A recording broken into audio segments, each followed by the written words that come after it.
Bonjour à tous, bienvenue sur le plateau d'On va vous réveiller.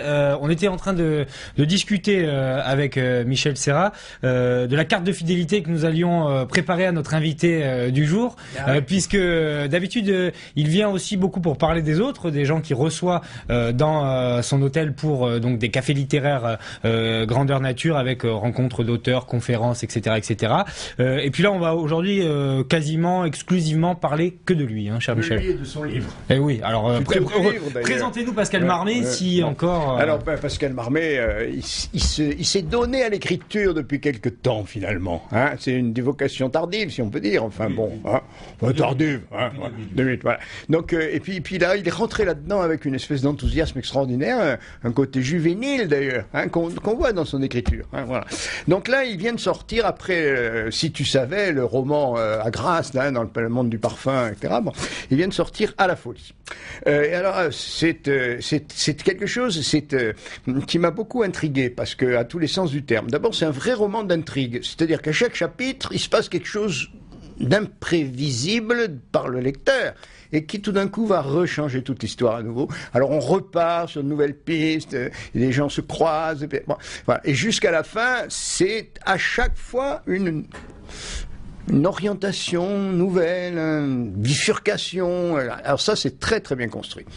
Ensuite, c'est un roman d'intrigue parce que il y a l'objet écrit qui fait mystère. Hein. C'est toujours la lettre perdue. Bon, alors là, il s'agit de cahiers, de mémoires, de 12 cahiers qui vont raconter une histoire, semble-t-il. Mais bon, et en mourant, la personne a dit que chacun de ces cahiers devait aller à une des personnes. Et puis voilà que ces cahiers se promènent. Bon, je vous paye. C'est un roman absolument impossible à raconter. C'est pour ça que c'est intéressant.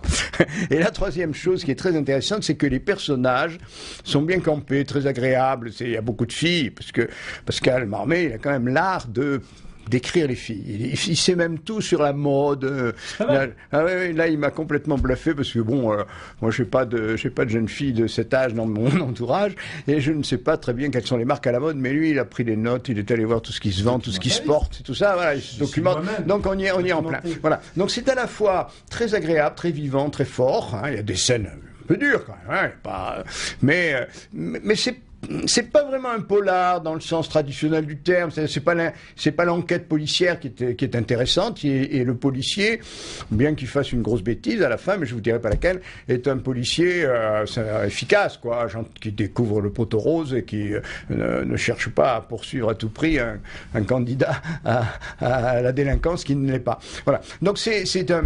Alors, je ne sais pas très bien comment vous raconter l'histoire, sinon qu'on est embarqué de chapitre en chapitre dans de nouvelles rencontres, de nouvelles éléments de l'histoire. Il va falloir l'arrêter un moment, l'ami Michel, parce que sinon il va nous manger toute la première partie, il est gourmand. Alors, vous défendez quand même l'intitulé polar autour de cette histoire. Alors, un polar, vraiment si on parle d'un polar c'est issu autour d'un policier avec une enquête, etc. Et c'est, je dirais plutôt un thriller. Mais je dirais un thriller psychologique et moderne, et je dirais aussi un thriller amoureux, parce que l'amour est partie quand même intégrante de ce livre. Même s'il y a de l'action, il y a de la violence, etc. Tous les thèmes du polar sont convoqués, parce qu'on a un enlèvement avec une séquestration de personnes pendant plus de 10 ans quand même. On a un cambriolage, plusieurs cambriolages. On a un meurtre. On a la magie du milieu de la mode, une croisière à haut risque. On va voir de quelle façon ça va se terminer. On a tout un tas de choses comme ça, assez violentes, assez importante, mais le policier qui s'appelle le commissaire Turnell n'est qu'un personnage vraiment secondaire du livre. Au moment où il faut qu'il arrive, mais il fait une enquête, mais bon, son enquête, je l'ai voulu un petit peu neutre d'ailleurs, ce commissaire. Il est vraiment neutre. Donc c'est pas lui le héros principal du livre. Et d'ailleurs, j'aurais beaucoup de mal, si on me demandait quel est le héros ou l'héroïne du livre, j'aurais beaucoup de mal à le dire, parce que il y a 6 ou 7 héroïnes. On a Johanna, qui est un personnage donc assez amusant, ce qui nous permet d'avoir une petite soupape de sécurité, parce que vous savez, quand les choses sont trop violentes, trop dures, on a besoin d'un petit peu d'avoir une soupape de sécurité, on a besoin de rire un petit peu. Et ce passage avec le milieu de la mode où elle force les portes d'un magazine prestigieux que j'ai nommé Elle avec un grand L, tout le monde comprend. Tout le monde comprend. C'est téléphoné quand même. Oui, mais pour pas utiliser utilisé, bon bah voilà, le personnage de Valérie Trianon est fortement inspiré de la directrice de rédaction du magazine. D'ailleurs, je lui ai envoyé le bouquin, j'espère qu'elle me fera un petit article dans le magazine. On sait jamais. Ce qu'il y a d'intéressant aussi, puisque vous aimez beaucoup les nouvelles technologies, mon cher Michel, c'est à des endroits comme ici, alors on voit pas bien, mais on a carrément la typologie de l'email. C'est-à-dire que on a une retranscription pardon, des emails. Alors on a deux, clémencedeclavry@gmail.com à winter@hotmail.com. Voilà, petit clin d'œil, mais n'essayez pas d'écrire avec quelqu'un. Ça ne marche pas. Ou alors, c'est des adresses fortuitement. C'est quand même un livre qui est fondé sur les manipulations génétiques, qui sont quand même un des éléments importants aujourd'hui. Hein. C'est-à-dire, au départ, il y a un médecin, semble-t-il, génial, enfin, qui a réussi à trouver quelque chose et qui va forcer des femmes à être des sources de son expérimentation. Voilà. Donc c'est de ce point de vue-là, mais c'est vrai que c'est un livre moderne. Hein, c'est un livre ça c'est pas, il y a pas de vieillerie. Tout se passe aujourd'hui. Les filles sont bien de ce temps. Elles sont typées chacune. Enfin bon.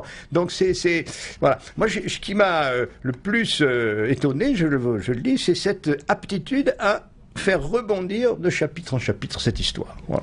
Et alors là, je voudrais savoir comment ça c'était tricoté avant, il y avait le patron avant, comment ça s'est fait ça. Ah oui, c'est vrai, bonne question. Michel. J'écris toujours mon plan à la main, oui, c'est vrai, c'était quand même, l'intrigue était tricotée avant, j'avais étudié un petit peu, mais parce que je voulais que tout s'embrique, tout soit cohérent aussi, parce que, bon, après, il y a le style de l'écriture. J'écris toujours ce que j'appelle un monstre, un premier jet, et à ce moment-là, j'essaye, il faut que l'intrigue tienne la route, parce que sinon on ne sait pas où on va à partir du moment. Après je relis, je corrige, et mon éditeur m'a fait rajouter 30 pages parce qu'il trouvait que l'histoire était trop courte. Oui, mais il en avait fait enlever avant. Oui, il en avait fait enlever 50, donc ça correspond à peu près maintenant, je crois qu'on est... Alors Michel, vous avez découvert ce que c'était un Starbucks ou vous connaissiez déjà? Alors là, j'avoue quand même qu'il y a des choses qui m'ont échappé. Très moderne. Non, le Starbucks, Michel. Bon, il y en a pas à Nice encore. C'est une chaîne mondialement connue de café. C'est-à-dire, ils installent. Voilà. Vous allez boire un café. Et puis alors, le café, il a c'est tout sauf du café, parce qu'on parle de café, on va au café frappé, cappuccino, mochaccino, barachouk, enfin c'est la totale. C'est vrai que par moment j'ai pris un coup de vieux, mais bon. Non, mais le Starbucks aujourd'hui, voilà, c'est un élément qu'il faut maîtriser. C'est aussi connu que le McDonald's. Oui, voilà, c'est l'équivalent du McDonald's, mais côté café. Voilà. Donc, vous allez partout, Michel, vous allez dans n'importe quel pays d'Europe. Non, mais maintenant vous connaissez. Mais vous avez Starbucks. Au moins, vous n'êtes pas dépaysé, parce que c'est toujours le même décor, toujours le même... Voilà, c'est le Ikea du café, quoi. Voilà. On va pas citer toutes les marques, mais voilà, on est là-dedans. Messieurs, on va faire une petite pause. On va boire un coup, se reposer 5 minutes. Et puis, vous allez nous parler un petit peu de votre métier de documentaliste sur le coup, justement, en rapport avec ces fameux Starbucks, même si, étant dans le milieu de l'hôtellerie, le Starbucks, vous connaissez quand même. Oui, je connais, parce que je voyage un petit peu, mais c'est pas... Bon, allez, on se quitte 5 minutes et on se retrouve juste après.